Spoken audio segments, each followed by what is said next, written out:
கடந்த திமுக ஆட்சியில் மின் வாரியத்தில் செய்த ஊழலை வெள்ளை அறிக்கையாக வெளியிடுவோம். மின்சாரத்துறை அமைச்சர் நிர்மல்குமார் மதுரையில் பேட்டி.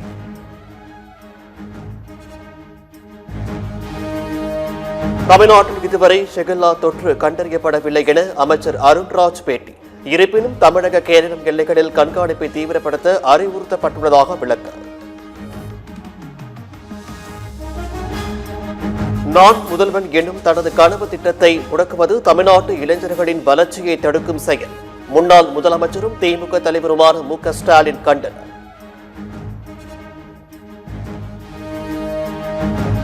சட்டசபை நேரலை நிறுத்தம் ஜனநாயகத்தை இருட்டில் தள்ளுவதற்கு சமம்.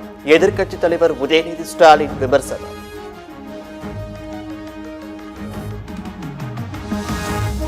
எம்ஜிஆர் திரைப்படம் மற்றும் தொலைக்காட்சி பயிற்சி நிறுவனத்தில் மாணவர் சேர்க்கைக்காக அமைக்கப்பட்ட குழுவில் ஒரு பெண் உறுப்பினர் கூட நியமிக்கப்படவில்லை. கனிமொழி எம்பி விமர்சனம்.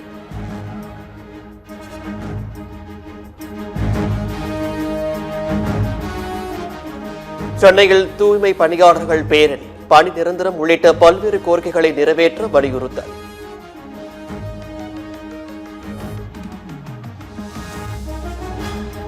பனையூர் அலுவலகத்தில் மாற்றுக் கட்சியினர் இணையும் நிகழ்வின் போது மின்வெட்டு. கட்சியின் தலைமை அலுவலகத்திலேயே மின்சாரம் தடைப்பட்டதால் அதிர்ச்சி.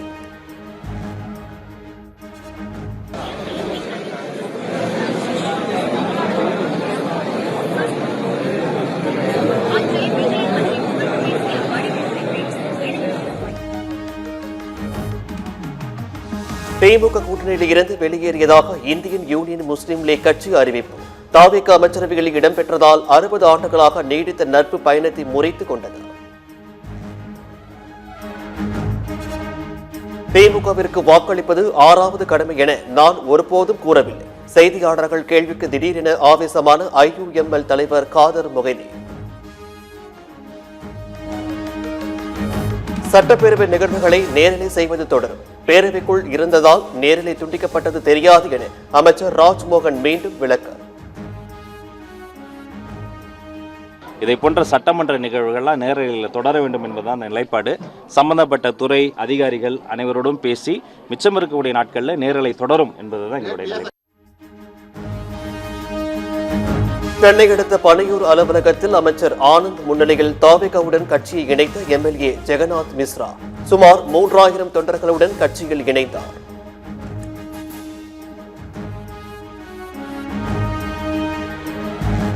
மாற்றுக் கட்சிகளில் இருந்து வருபவர்களுக்கு பதவிகள் தேடி வரும். தாவேக கட்சியின் பொதுச் செயலாளர் ஆனந்த் உறுதி.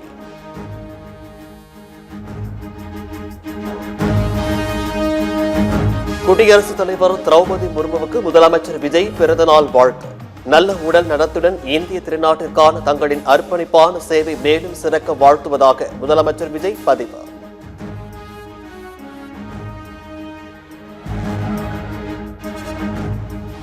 தேனி மாவட்டம் ஆண்டிப்பட்டி பகுதியில் சீமை கருவேல மரங்களை வெட்டி அகற்றிய மதிமுக பொதுச் செயலாளர் வைகோ. மேகதாது அணையை கட்ட முழுக்க காரணம் மோடி சர்க்கார் தான் என பேட்டி.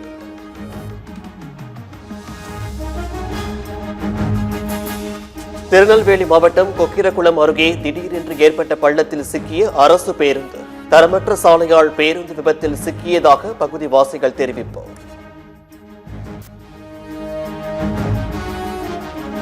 மழையில் நனைந்து வீணாகும் நெல் மூட்டைகள்.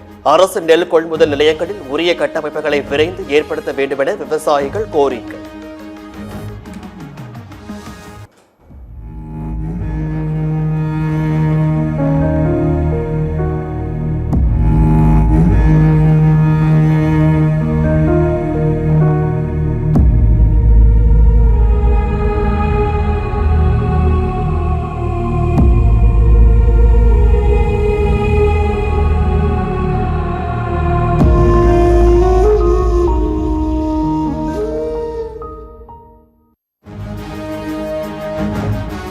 கரூர் மாவட்டம் குளித்தலையில் விவசாய நிலத்தில் கிடைத்த அரிய பொக்கிஷம். பண்டைய தமிழர்கள் பயன்படுத்திய பெரிய அளவிலான முதுமக்கள் தாழை கண்டுபிடிப்பு.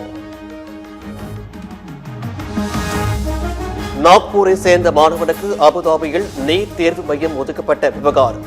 மத்திய அரசுக்கு ராகுல் காந்தி கடும் கண்டனம்.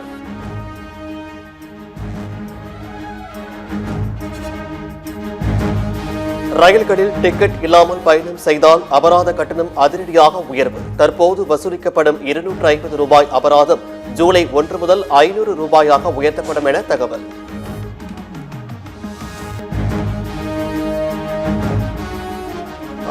அமெரிக்காவிற்கு கத்தார் பரிசாக வழங்கிய சொகுசு விமானம், பறக்கும் வெள்ளை மாளிகை என ட்ரம்ப் புகழாரம்.